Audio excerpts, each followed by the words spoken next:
और आइए अब बात शेयर बाजार की, क्योंकि बढ़त के साथ शेयर बाजार बंद हुआ है, जहां पर सेंसेक्स 402.92 अंक बढ़कर 77,022.25 पर बंद हुआ, तो निफ्टी 133.65 अंक बढ़कर 23,336.85 पर बंद हुआ है। मनीष गुप्ता मार्केट एक्सपर्ट इस वक्त हमारे साथ जुड़ चुके हैं। मनीष जी, इससे पहले भी हम चर्चा कर रहे थे कि ये पॉजिटिव सेंटिमेंट शेयर बाजार में बना हुआ नजर आएगा और ये कंसिस्टेंसी इन्वेस्टमेंट के लिए भी एक अच्छी, इन्वेस्टर्स के लिए भी एक अच्छी खबर है। देखिए, जिस तरीके से मार्केट की रैली चल रही है उससे दो चीजें नजर आती हैं कि आखिर ऐसा हो क्यों रहा है और कब तक होगा।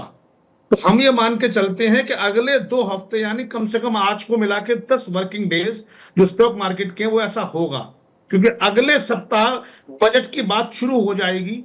तो जिस तरीके से मैसेज आ रहा है कि भाई डीटीसी आएगा, डायरेक्ट टैक्स कोड आएगा, टैक्स का सिंप्लीफिकेशन होगा, तो टैक्स का सिंप्लीफिकेशन होगा, 2 फायदे होंगे, एक आम जनता को फायदा, एक कॉर्पोरेट को फायदा।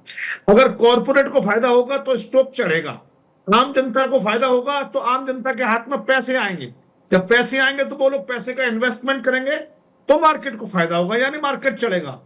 तो बजट के हिसाब से, बजट के प्रोस्पेक्ट को देखते हुए मिडिल क्लास को पहली बार बड़ी राहत देने का जो निर्मला सीतारमण जी का माइंडसेट दिख रहा है, बजट अगले 10 दिन तक, 12 दिन तक ऐसे ही बढ़ता हुआ नजर आएगा।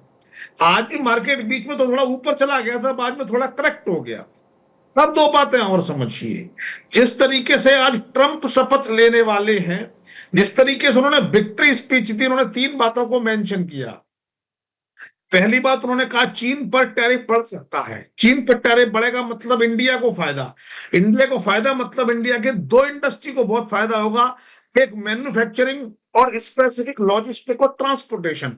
तो यानी अगले ट्रंप के आने के 1 महीने तक ट्रांसपोर्टेशन, लॉजिस्टिक्स इंडस्ट्री को बड़ा फायदा होने की संभावना है। मैन्युफैक्चरिंग सेक्टर में ग्रोथ आएगी, स्पेशली वो कंपनियां जो चाइना के साथ कॉम्पीट करती हैं बिजनेस में और अमेरिका को जो एक्सपोर्ट करते हैं, तो ऐसी सेक्टर को फायदा हो सकता है।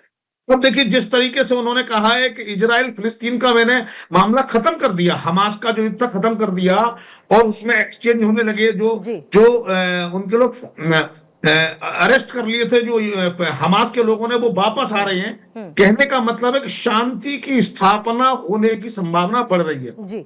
और वहीं उन्होंने कहा है कि हम यूक्रेन और रूस का मैटर खत्म कर देंगे, मीनिंग देयर भाई कि वापस शांति। और पूर्णिमा जी, ये बात हम जानते हैं कि जब भी विश्व में शांति हुई है, बाजार नई ऊंचाइयों पर पहुंचा है। अगर किसी भी डेवलपमेंट यूएस को लेकर भी सर है, डोनाल्ड ट्रंप और जो डेवलपमेंट वहां पर हो रहे हैं, राष्ट्रपति के तौर पर उनका पदभार संभालना, ये तमाम डेवलपमेंट्स हैं, तो जाहिर है कि इंटरनेशनल मार्केट्स का भी एक इम्पैक्ट देखने को मिल रहा है। Thank you so much Manish Gupta ji for joining us, और आपका मार्केट एनालिसिस आज का क्या रहा, दर्शकों ने भी सुना।